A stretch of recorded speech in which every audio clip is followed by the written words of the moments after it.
What's up, Mortgage Coach Dave Savage coming live. This is the Mortgage Coach Tuesday interview every Tuesday, 9 o'clock Pacific. We're here to bring you leadership. We're here to bring you inspiration, and we are here to bring you ideas to elevate you as a mortgage professional. Today is a very special Tuesday. One, it's the first Tuesday on the second half of 2021. So game on. We just came out of halftime for this year. And this is not only the first Tuesday, this is the first full working day of the second half of 2021. And who better than to have the man, the myth, the mortgage legend, Todd Duncan with us today. What's up, Todd?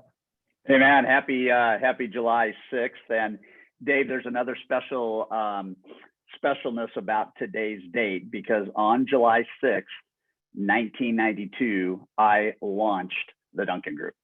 Woo! So here we are.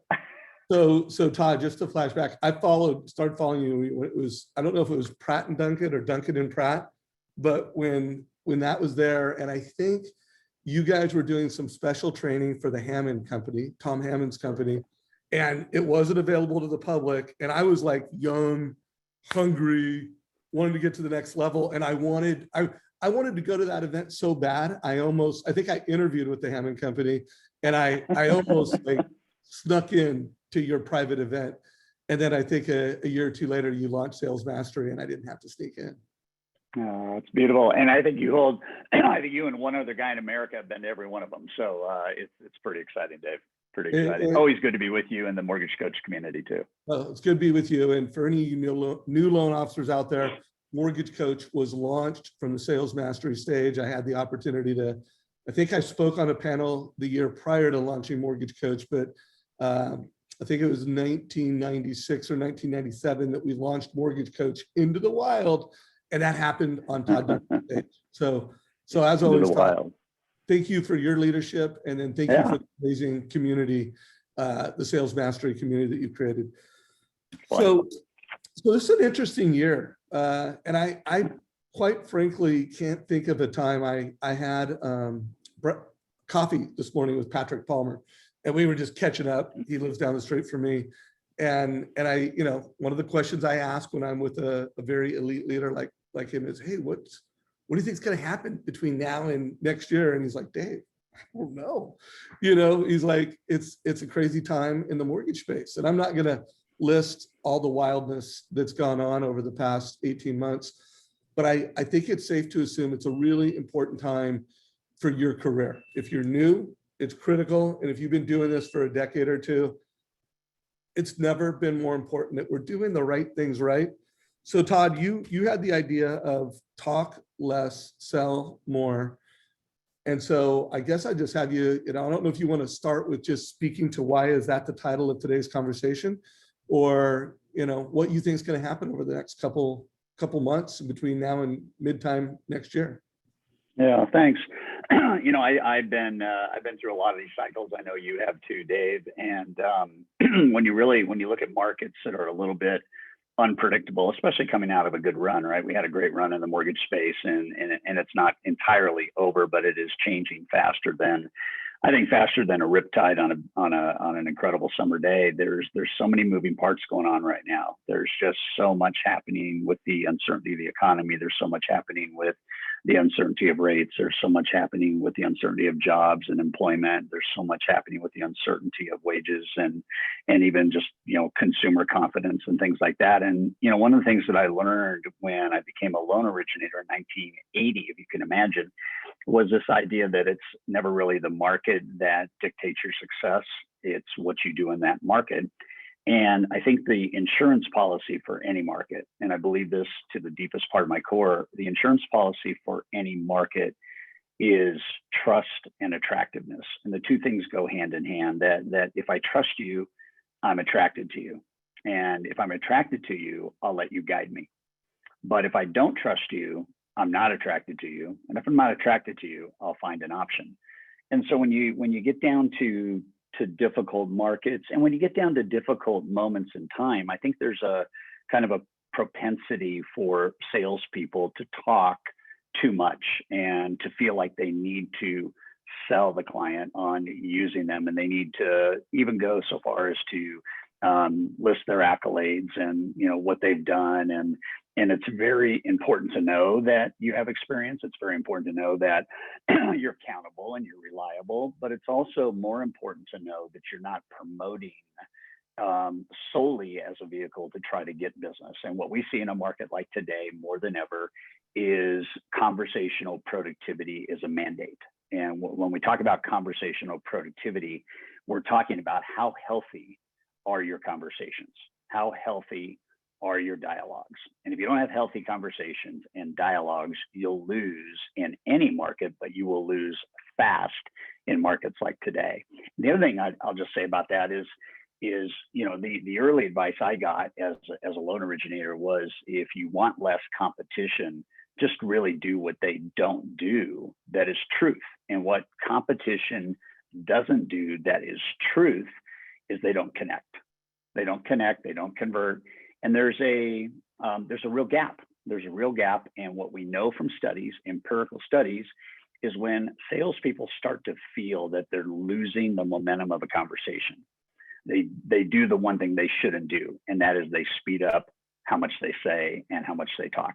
And what we know is the opposite should happen. So conversational productivity is about what kind of questions do you ask and how conversational are they? And if you do it right, then people are drawn to you and they're attracted to you. And behind the scenes, Dave, and the reason why this is such an important conversation is because the long-term effect of the markets on the local mortgage lender is you have to begin to break out of the traditional silos, and you have to begin to look at being a business offering for your entire community. It doesn't matter if it's the gal that owns the hair salon, or it doesn't matter if it's the guy that owns the shoe store, or it doesn't matter if it doesn't matter. You have to start to look at the community in which you live, the towns and zip codes in which you serve and do mortgages, and you have to start to look at how impacted are the people in my community that I serve, because that's going to be the fastest way for you to have an insurance policy against whatever we don't know that is about to happen or will happen in changing markets. So it's an art, Dave. It's an art and a science, and it's a real discipline. And I learned it at the Dale Carnegie School of Influence when I first became an LO. And one of the things they taught you is the less you say, the more likely you are to connect and close. It's interesting. It's just an interesting concept. It's a little bit unconventional if you think, but deep down inside, people know what we're talking about. There's no doubt. And I love this word. I've never heard conversational productivity put together. I wrote that. I love that. And it is so true. When I interview the best loan officers in America, how efficient they are with their words has never been more important. And when we promoted this on social media, I talked about how the words you use, the strategies that you deliver, it's never been more important. And you know why, guys? Because every year it's an ADD information overload. But guys, there's just more information. There's more overload. It's never been harder to be scroll stopping. But there's also never been more science and evidence of how to be scroll stopping and how to get people's attention and connection. So I love this concept of talk less, say more. I definitely am going to unpack a few questions throughout the next, 50 minutes that we have. What are some of the most important questions that help you talk less, say more? Also want to remind guys, this is a mastermind. If you are watching this live, I will be paying attention in chat of both Facebook group, so Facebook Live comments or takeaways. Put your biggest takeaways and your biggest questions. And if you're watching this in Zoom, put them in chat and we will get to them. So let's talk a little bit about strategies in words, because in today's market, you got to have a great strategy to connect and to have productive conversations. And there are some words that matter more than others. Where do you want to go with that? Well, I think the first thing I want to say, and everybody needs to write this down, is it is less words that you're going to use, and it's more words that you're going to hear. And that's the magic formula, that if I can ask the right kind of architected questions, and there's questions around 5 or 6 different kind of areas, not to complicate anything, but to keep it very simple. I could ask one great question and get a 200-word response from a buyer, a borrower, a real estate agent, whomever. Okay. Or I could ask 5 questions that have, the propensity to deliver maybe a yes or a no from a client, or maybe a 10-word answer. And the key to conversational productivity is you want to ask fewer questions that give you more information. And that's the key. It's as simple as me looking at you and saying that, we've all heard in selling that there's this 80-20 rule. And what the conversational productivity measurement is exactly the 80-20 rule. And it would mean that in a 10-question conversation, 8 of the questions that you're actually asking probably don't have anywhere near the horsepower that 2 of the questions would have if you asked them differently and then listened with the intent to solve instead of listening with the intent to sell. So in one of the studies that we have 3 studies. We have one from Harvard, we have one from Deeper Media, and we have one from Princeton.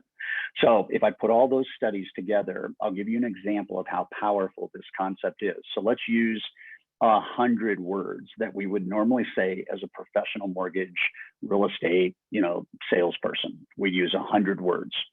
And so we call that the seller word count. So you're the seller, right? I'm selling loans, or I'm selling a dream, whatever it is. So 100 words. So when we take a look at the 100 words, what we know is that the less words you would actually use, the higher your conversion rates. I'll give you a statistic. So if you took 100 words and reformatted 25 of those words, so you got rid of 75 words, you reformatted all the way down to 25 words, instead of 100, your closing rate would be 78%. Okay, so just use that as a starting point. If out of those same 100 words, instead of using 25, we used 80. So we got rid of 20 instead of getting rid of 75. Our closing rate drops to 17%. And we look at all of these statistics, and what we know is that the greatest sales professionals in the world have gotten very, very good at asking few questions that have magnificent attraction. And when they start to hear back from the borrower or the buying agent or the selling agent or the builder, they have learned the discipline of listening and deepening the conversation. The way we deepen the conversation is we don't deepen it by talking more, we deepen it by asking fewer questions that then again unleash the conversation.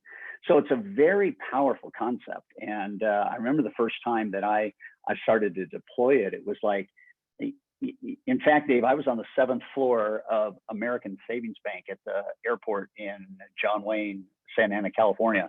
And I was sitting there. It was our first corporate deal as a company. And I sat there and I was with the head of production, head of training, head of HR, and then they had 3 regional managers. And they were looking at us and a couple of other sales training firms. And I remember sitting there and I remember the head of production looking across the table and she said, "So tell us about the Duncan Group." So she actually started the conversation out by asking me a question. What I learned is if I start telling her about us, we're going to lose. I need to take that question and I need to turn it back into a question. And I think loan officers are guilty of this all the time. We answer questions that buyers throw our way. Okay. And there's nothing wrong with answering, but there's everything wrong with answering them before you know what's really, truly important. So here's what I did. And this was very hairy. So I look at the head of production. She says, "Tell us about the Duncan Group." And what I said is the Duncan Group is a lot of things to a lot of lenders to make sure we're the right thing for you and American Savings Bank. What's important to you about this training initiative? And right there, that was the question. I turned it right around, and my propensity was to kind of like nudge her along and answer it. And one of the things I remembered is silence is golden.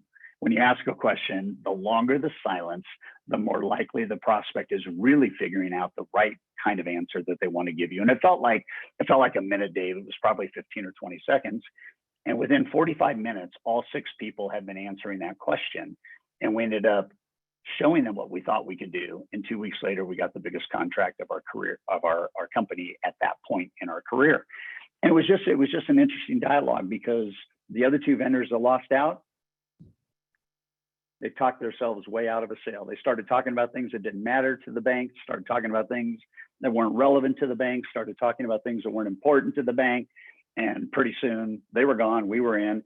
And when we asked them, why did you pick us? Here's what they said. So this is a major bank, right? Hundreds of billions of dollars in assets and loan volume. And when we asked, why did you choose us?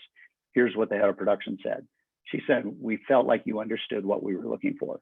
And that's the key right now, more than ever in a market like we're in.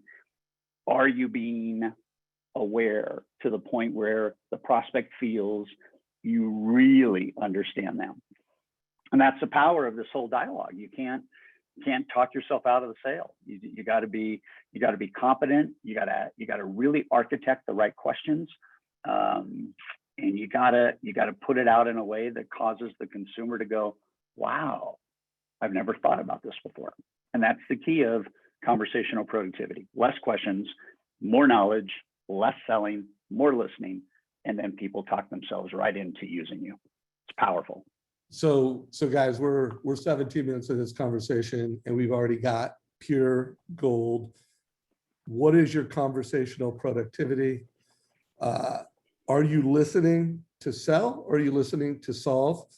I've done a couple interviews over the past just a couple days, so they're like fresh in my head. And one of those was with Tom Sherman, who I know is someone that you coach, and someone that you have a lot of respect for, and someone you've had a lot of influence in.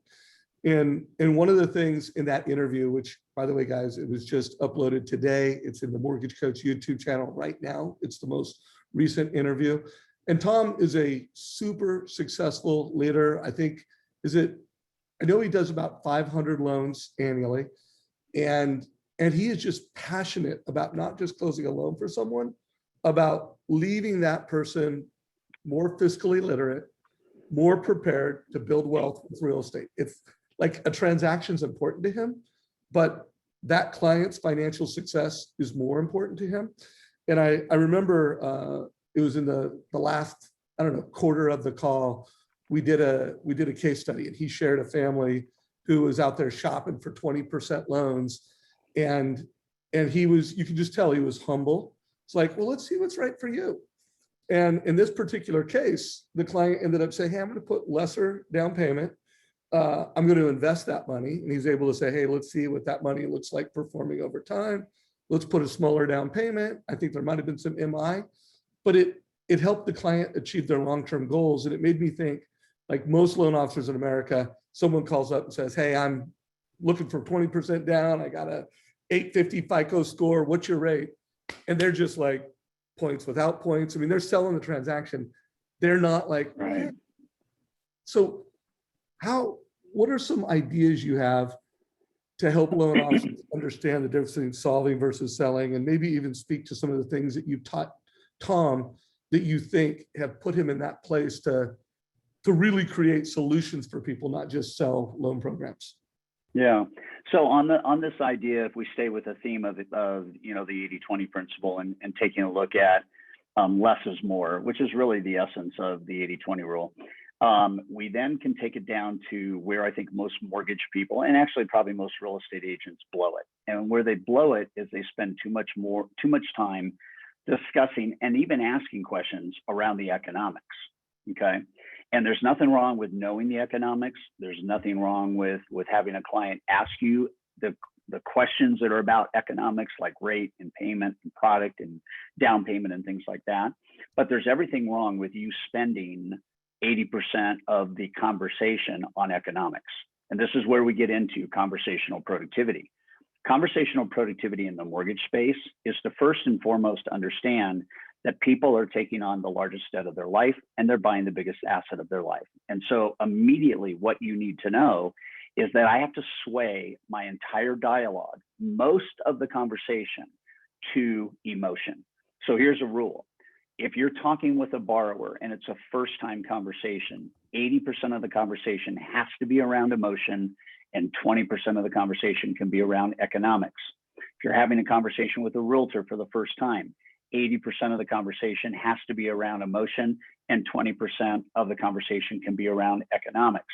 If you invert those and it's the other way around, you will have more competitive force, you'll have more pricing pressure, and you will not be able to close as successfully a new relationship. And let's for a moment understand, Dave, that all of this is about relationship loyalty. The reason we're even having this conversation today is because the future of a mortgage lender, particularly the local mortgage lender, is going to rest in what we call consumer-centric marketing. What consumer-centric marketing is I'm building the business on a person-to-person, borrower-to-borrower, seller-to-seller model.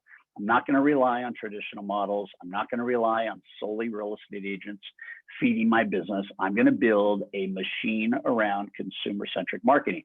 When Tom Sherman had that interview with you 5 weeks ago, when he had first met that couple, he did a video to the listing agent on that borrower scenario and talked to them about why it was only a 5% down and why they wanted to park some money on the sidelines in case they needed that to sweeten the deal. And all of that was about emotional construct. And so it's super important. And I want everybody to understand, if you're going to spend time on emotion, 80%, you're going to spend time on the word feel. So you might want to write that down. Emotional connection equals the word feel. Economic connection equals the word think. And the problem that we get into is we use think when we're trying to establish emotional connection, and we don't use feel hardly at all. How do you feel versus what do you think is a game changer. Just that change alone. How do you feel? How does this make you feel? What do you think? What do you think about this?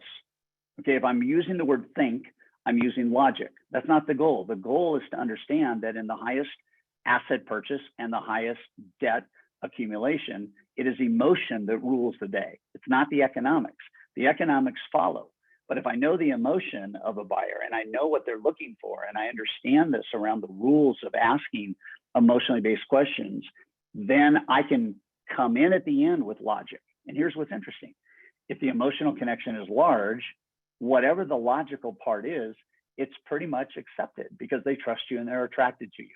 It doesn't mean you can be way off. It doesn't mean, you know, I can sell a $40,000 car for $50,000 because I emotionally connected, but I'm not going to have anywhere near the negotiating or the haggling because I have this connection. So people need to understand that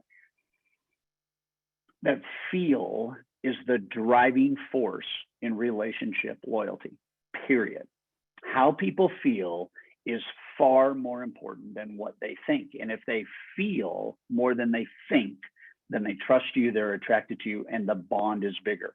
If the deal comes your way and it's a logical conversation and you're able to close that loan and it's still a beautiful experience, the problem is next time and the time after and the time after. And as they refer you to friends, they're going to refer you from a position of logic, meaning that the guy did everything, bent over backwards, got me the best rate, you know, lowered my costs, gave me this, blah, blah, blah, well, that, and that, what that does is it drives everybody to do business with you from that vantage point versus, let me tell you something, I paid a little bit extra in rate, but the strategy that Todd gave me because of our emotional needs for the 3 kids that are going to college and our kind of our retirement date, it made sense to have a different mortgage strategy, but you can trust this guy, period, end of the day.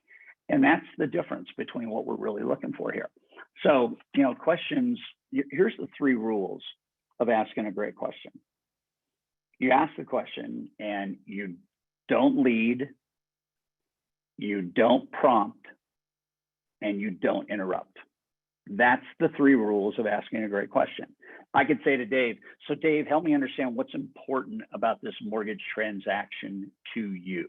I could leave it right there, right? Or I could lead and prompt. Would it be rate? Would it be payment? Would it be cost? I don't want to do that because I don't want to lead. I want the client to tell me what's important to them. I don't want to give them multiple choice. I don't want to give them yes or no. I want to give them the opportunity to, if I ask them a 10-word question, to spend the next 3 or 4 minutes giving me a 200-word answer. Less questions, more response, then I can solve at a completely different level. And I think salespeople make that mistake all the time. Oh, They insert the multiple choice, they insert the answers. They don't have the discipline to ask a powerful question and then shut up. because they're listening to sell. So they want to sequence it and get to their sell as fast as they can. And by the way, we've all done it. I've done it. So I think it's safe to assume with a consumer, what's important about this mortgage to you, period. Nothing after is a great question to ask. I want to get 2 borrower questions, Todd, out of this before we're done with our time. And I want to get at least 1 or 2 great real estate agent questions. I know a question I coach and teach loan officers to ask because it's unique, it's valuable, it goes beyond the transaction. I'd love to get your impression on it or your feedback on it, although you've probably heard me say it before. But to ask a family, you know, how old do you want to be when you're debt-free and your home is paid off? And let them speak to that. Now, I always have a sequence that's kind of a selling. And then, well, based off of where you're at right now or the loan we're getting, how old are you gonna be? Because I'm always looking for this gap. Like they wanna have their home paid off 5 to 10 years faster than they're gonna have it paid off. Because now we can start using strategies to achieve that goal. So first, what are your thoughts on that question? What are your thoughts on the sequencing of it? And is it okay to prompt in that case, knowing that I'm trying to get to a gap? I think the thing I would say before anything is one of the beautiful ideas around asking great questions is that you can really professionally separate yourself from most of the lenders in your community. So like I could say, using Dave, your same question, and I could just modify it a little bit. I could say, most lenders will never ask you the question I'm about to ask you. Do you have an idea of when you would like to be financially free? You know, and when I say most lenders will never ask you, and then I ask you, okay, then all of a sudden it's like, wow, no lenders have ever asked me that question, whether this is the, you know, the first call or the second home or the 10th home that I've ever, you know, bought. And I think what ends up happening is we don't understand how powerful it is to realize that in this concept of story selling, I can literally say what most lenders won't do, or what most lenders will do is quote you a rate and send you a fee sheet. But what they won't do is make sure that the mortgage for which they are sending that material meets your long and short-term investment, financial, payment, and cash flow objectives. I'm different than every lender out there. So let's have a conversation about what your financial future looks like and what do you want to do and how soon do you want to do it? So I like the question, Dave, because the thing that's interesting for everybody to understand is, and it's even getting worse right now, just a year ago, 78% of Americans said that their greatest stress came from money management. So that ought to be a sign to everybody that I need to ask more questions about money management, like Tom Sherman asked, and less questions about interest rate and payment. I need to get really into a different dialogue. Today, that number has gone to 86%. So almost 9 out of 10 Americans say the biggest stress they have is financial uncertainty. And that's a proven stat.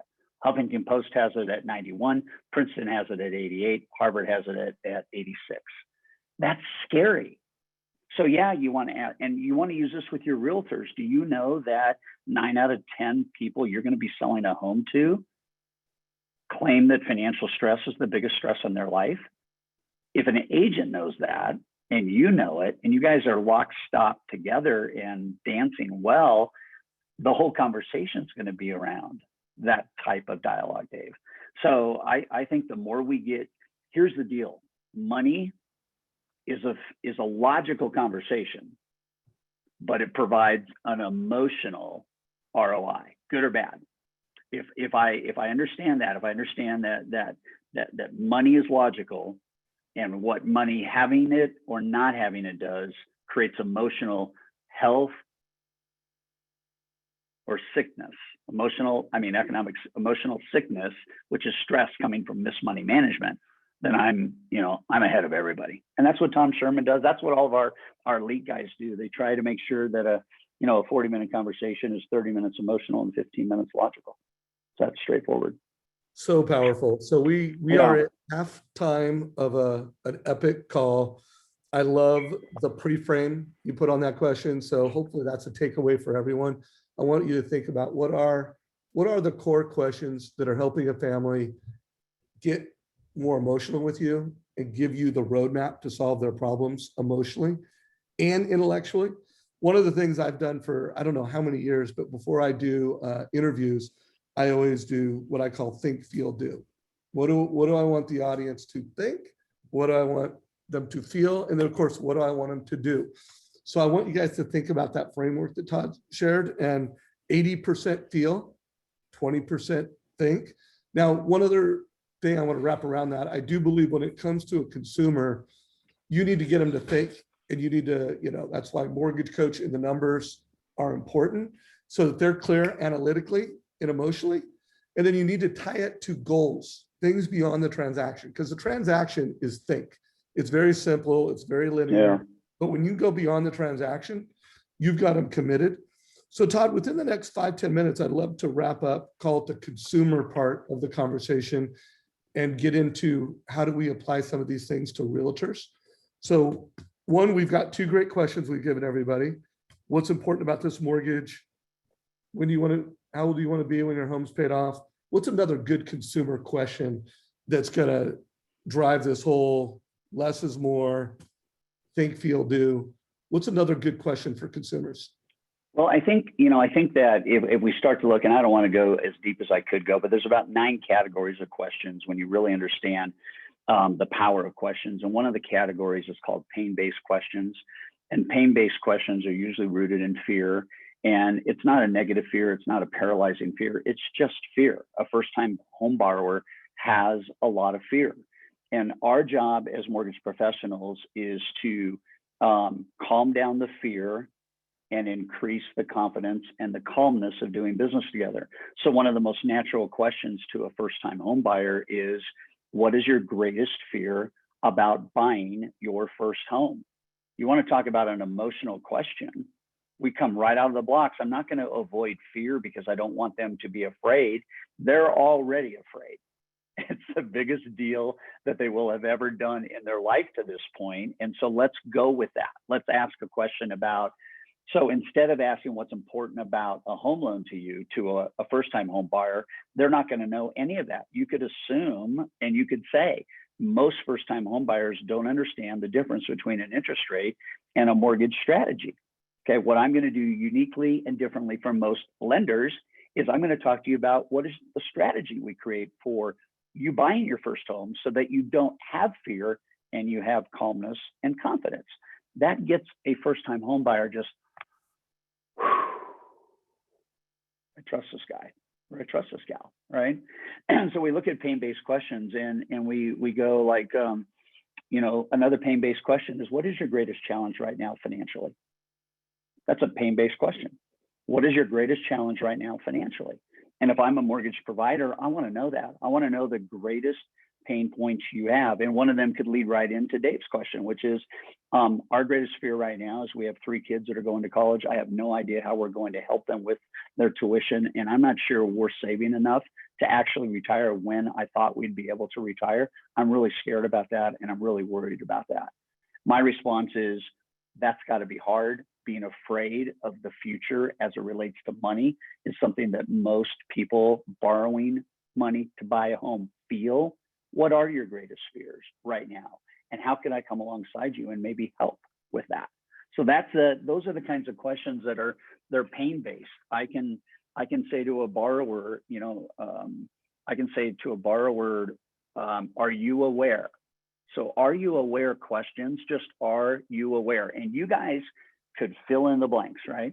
Are you aware? Because what the power behind are you aware, if you really understand this, is about 9 out of 10 buyers don't have situational awareness around mortgage management and mortgage planning. They certainly don't have that if they're a first-time home buyer. So are you aware? And you could fill it in. So we could go like this. We could go, are you aware that the lowest interest rate with the wrong strategy can cost you more than a slightly higher interest rate with the right strategy. And most people would say, what does that mean? And that's the goal you have. The goal is to have people say, what does that mean? So that you could then begin to respond. Are you aware? And so you just figure it out, Dave. What would be something you would throw in there? Are you aware? And you answer that. You mean as a Yeah, consumer? just like you're right now, we're talking to the mortgage coach community. What's a question you would formulate based on your expertise around are you aware? Oh, got it. So I am mortgage coach leader and giving leadership. Well, so are you aware that the mortgage strategy you pick is tens of thousands of dollars over the life of the loan more important than your interest rate? Or are you aware that there's a big difference between the lowest cost over time versus the lowest cost of the actual transaction? So guys, we could go a lot of places with this, but I think we've got 5 great questions that will help you talk less, sell more. So that means say less words, have a better conversion, that would help you solve versus sell. And of course, you're in the mortgage coach community. Help you so that when you do show the total cost analysis to a family, it's like, wow, no loan officer has ever done this for me. And the beauty of all this, loan officers that do 500 plus loans a year use mortgage coach, they use high trust selling, they use the tactics and strategies we're teaching you to do more in less time, which was another part of this call where guys, the most successful loan officers are taking more vacation time. They have more balance in their life by saying less, selling more, and delivering strategies versus rates. So Todd, I know you have something to say to that real quick. I'm gonna let you do that. I do want to make sure we get to some realtor questions.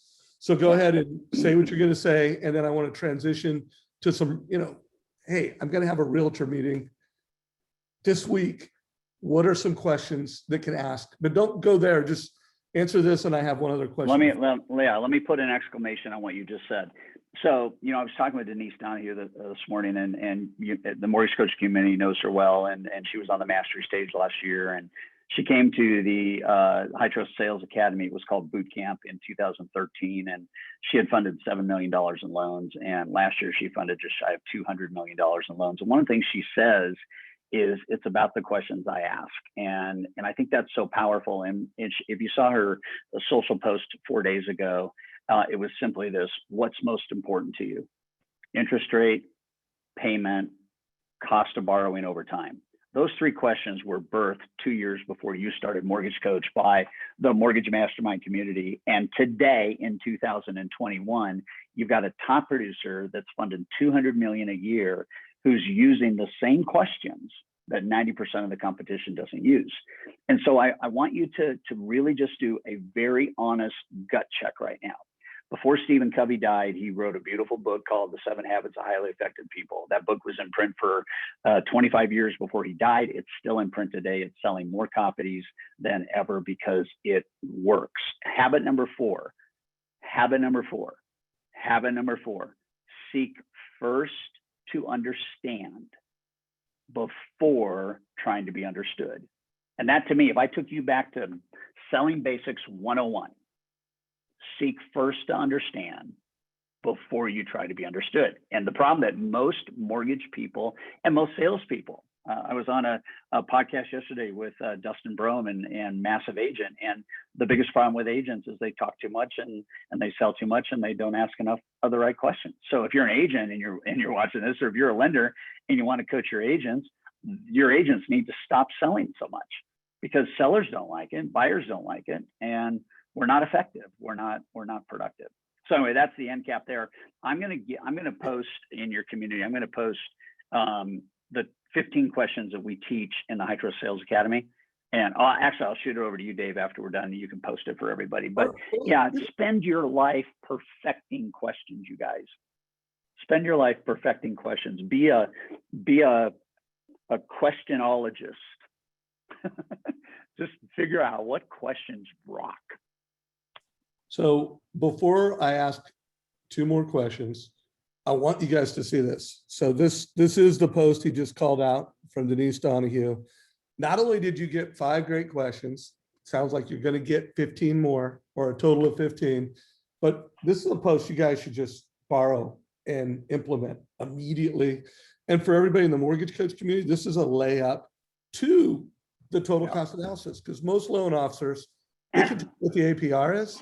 They can't tell you what the cost of the loan is compared to another one over 2 years, 3 years, 5 years, 7 years, whatever the period of time. So it plays right into your hands as a mortgage coach. And it's, guys, it's fiscally literate. It's the truth. It's what you should be asking. So Todd, before we close out on a couple good realtor questions, I know you've got a big event coming up. And the thing I am super pumped about this event is that not only is it a great event for loan officers, for mortgage coaches, but it's a great event for real estate agents. And it's a great event for loan officers to watch with realtors. It's a great event to sign them up. So I also know you've spent hundreds of hours putting this thing together. So before we do the last question on real estate agents, tell us about Irrefutable, the 5 principles of high performance mortgage and real estate practices. You know, give us what we can read your website, and we'll put a link to it down below. But what's not on the website that would be valuable to this community right now? Well, I would answer that by asking the entire community a question. Have you ever contemplated what it might feel like to 8x your income and cut your work week in half? I mean, just that's the question. Have you ever really contemplated that? Another question would be, how many years could you shave off of your career if in the next 12 months you became 4 times more productive? That's a great question. You know, what is the greatest thing you anticipate happening in your business, and are you 100% prepared to make that happen? And the questions that drive kind of like, what does irrefutable really mean? And Dave, I think that, you know, right now I'll use it as an example. So irrefutable means it cannot be questioned or proven wrong. So we're having this dialogue about questions, and the irrefutable truth about questions is found in principle number 1 of the 5 principles, which is everything can be improved. So everybody watching this right now, including myself, as I have a dialogue with you, I could improve right now how I'm interviewing with you. I could improve the questions that I ask. I could say something right now that is pretty good, but it's not great. And I need to realize that I could work on that. I could go to work on that and make that great. And so the question that has to be answered is do you understand what irrefutable means? And do you understand that there's 5 principles, period, that I believe are the central principles for building a high performance mortgage and real estate practice? And if you understand those principles, then you can accelerate massively your success, and you can cut in half. New loan officers listen to this. The experienced ones like Denise and like Josh, they don't have to work. They're working because they have a machine. They're working now because they built things the right way, and they're constantly tinkering with improving what that looks like. So Dave, we're going to do a 4-hour live stream. It's sponsored by MGIC and Housing Wire. You're a partner in helping us market it and get it out there. We have a discount promo code for Mortgage Coach users, but Irrefutable is 4 hours. I want every lender to bring your top 5 agents. If you're an agent watching this, I want you to bring your lender. We're going to have 5,000 people attend a 4-hour live stream. I'm going to teach for 4 hours the 5 principles. I'm going to give you a 12-week implementation guide around the 5 principles. And then I'm going to give you the video to use for the next 12 months to continue to perfect the way that you execute these 5 principles. So we're excited about it. It's July 22nd, 9 to 1 o'clock Pacific Standard Time. So guys, I just want to make sure everybody clicks on the link down below. You know, I'm gonna go to the bottom. Guys, it's $99. And Todd Duncan spent over 100 hours putting this together. So anyone that's ever been to a sales mastery stage, you know what a great job Todd does at curating content, at telling stories, reminding us things that we know we need to do. And then we always get new ideas. So click here. There is a mortgage coach discount code, which is MC50. So when you click this little button, guys, 49 bucks. And then the thing I love about it is I think as we enter halftime of 2021, it's just a great conversation to have with agents. Like, not only are you going to get some personal development and some value, you're going to get some conversation points with your agents. And if you do get 5 of these and you do it with 5 agents, or you have a watch party at your office, you're going to be the one that brought them new ideas. What happens when that happens? They emotionally connect, they appreciate you, you get more business, etc. So guys, check it out, link down below, MC50. Looks like John, no brainer, just signed up. Robert, thank you for getting that link. So if you're watching this in a recording in our YouTube channel, just down below where we have a description of this video, there'll be a link down below. So check it out. So Todd, we got 13 minutes left. And I would love to get some great questions for the next real estate meeting. Let's give them some leadership so that when they go into a real estate meeting this week, they're talking a little less, they're asking a little better. What comes to mind? Well, I mean, the tried and true idea behind this, Dave, is, and you guys might want to write this down. I want to with anybody, but particularly real estate agents, I want to ask questions that they have never been asked, so I can learn things that they've never disclosed, so I can solve things that they need solution for. I want to ask the questions they've never been asked, so I can learn the things they've never disclosed, so I can solve things they need to have solved. So that's the framework, right? And so the question that we teach that gets things going is something along these lines. So I would say to Dave, if he's a real estate agent, I would say, hey, Dave, a lot of agents think I'm in the business of doing loans. That's kind of a byproduct of what I do. I'm actually in the business of helping my agents succeed. And I know I can't do that without learning what's important about success to them. So as a real estate professional, as you think about the next 12 to 36 months, what's important to you about being a successful agent? Boom, that's it. And I just want to let that flow. Now, that's not a new question, Dave. We've been teaching that since I started the company, but it's surprising to me how many lenders don't ask those questions. So when we take a look at that and we deepen it, I like for agents, here's what I like future questions. I don't like present questions, I like future questions. Present questions would be, here's a present question for an agent. What is the greatest pain you've experienced as a real estate agent over the last 12 months? And how could a lender solve that for you? That's a pain-based question. If I go to a future question, I could say, as a real estate professional, give me a clear idea of where you would like your real estate practice to be in December of 2024. Okay, I want to ask that question because what it's going to do is it's going to start to put a future on where I can help them. And if it's a new agent and you ask that question, you could frame it like most lenders never ask their real estate agents where they want to be some point in the future. What I'd like to know is, where do you see your real estate practice December 31st, 2024? And right then and there, I pretty much slayed all the other lenders. And I put myself in a position where as soon as I hear that, I could ask this. On a scale of 1 to 10, 10 being totally confident, how confident are you in your plan to get you there December of 2024? And nobody's going to give you a 10. So what you need to do is you need to understand that future questions are comparative in nature because they're not being asked them by their current lender.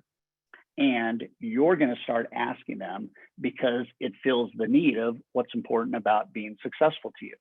So when we look at future, we could say, if we describe your situation today as a real estate professional, what are some of the biggest changes you'd like to see happen in the next 12 months? That's a future question, okay? A comparative question is, once I ask that, I can come back and say, I know you're working with so-and-so at such and such. Does he know this? It's a little bit of a risk, but it's a comparative question, because if you ask the right questions, you can pretty much be assured that your competition isn't asking that. Or like, here's a great question. If you could wave a magic wand, what changes would you like to see a lender make to help your borrowers win? That's just a great question. It's just like, let's just lay it out there. And then if she or he tells me things that I know we do, now I can listen with the intent to solve instead of solving and hope that it connects. And we can just keep going on this. I mean, like, to an agent, what is the most recurring problem you have that frustrates you every day in your profession? I mean, it's just a great question. Yeah, how does that, and then once they answer it, you go, so how does that make you feel? Well, I'm pissed, I'm frustrated, I'm stressed, I'm not happy. Well, do you have a solution to change that? No. Would you like to discuss one? Yeah. So it's just having that kind of mindset that if I can ask pain, comparative, and future-oriented questions, I can usually connect emotionally in ways that I never have. So guys, I feel like Todd Duncan has absolutely killed it. He's given us big ideas to think about. He's given us specific tactical questions. He's given us words that matter. I just saw a comment from Deborah Bird, who is, I think, one of the, if not the top social media marketing consultant for mortgage professionals. She actually made that post for Denise Donahue, her twin sister. All right. And she just made the offer that I made that post, and if anyone wants a branded copy. So she's like, hey, I'll do it for you. Email me at support@plugandplaysm.com. Now, I do, in full disclosure, while I do not have a financial interest in Deborah Bird's success, my daughter, Sydney Savage, works for her. So help them out. They will give you a free branded post. And if you do work with Deborah, my daughter might be the one who's doing some of those posts. So very cool, man. So dude, we got 7 minutes left. If anyone has a question, I'll do some rapid fire questions before we wrap this thing up. Put them in either Zoom or Facebook. And if you're watching the recording, we'll get your questions answered. Put them down below. So Todd, knowing we got 7 minutes left, what's on your heart? I've been telling loan officers from stage that literally this decade could be the golden years. Like we've got a link for families to fill out an app. I mean, guys, loan officers used to have to fill out the app. Now borrowers do. You got Mortgage Coach to provide options and future cash. You got HomeBot. You got all this great technology to deliver value. So one, do you agree that this decade could literally be the golden years for referral-based local mortgage professionals? Thoughts on that? And then I'm going to give you whatever you want to say as we close it out. I'm going to answer this in a way that most people may not expect it, because the obvious answer could be yes.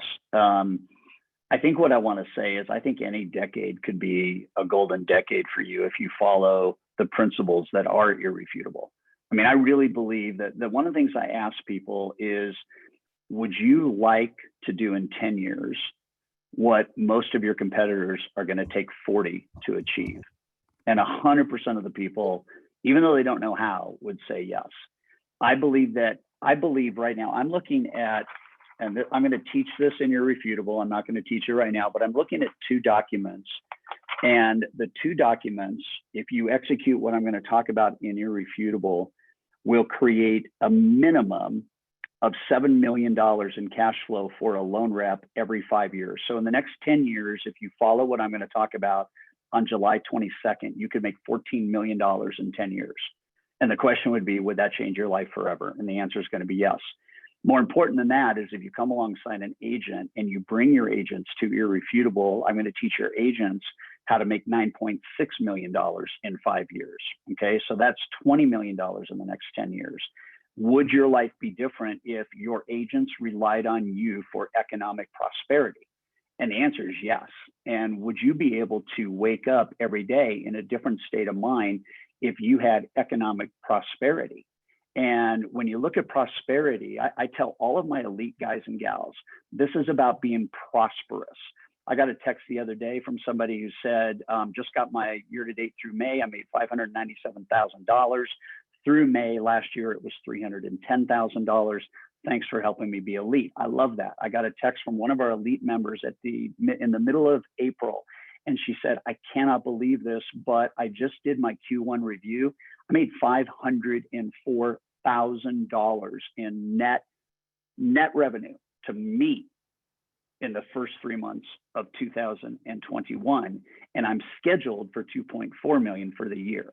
What would life be like if you could make $2 million every year as a mortgage professional and in 10 years make $20 million? So the answer, Dave, is yeah, the next 10 years matter. We have all the tools, we have all the technology, we have speed of business efficiency. The technology is not going to solve the humanity, though. I need you to understand that. All the technology in the world does not allow for emotional connection to automatically exist. If anything, it may take away from it if it's not positioned the right way.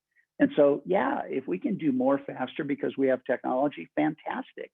If we can use tools that are created for greatness, like Mortgage Coach and like TCAs and like HomeBot and annual client reviews and annual mortgage reviews, absolutely.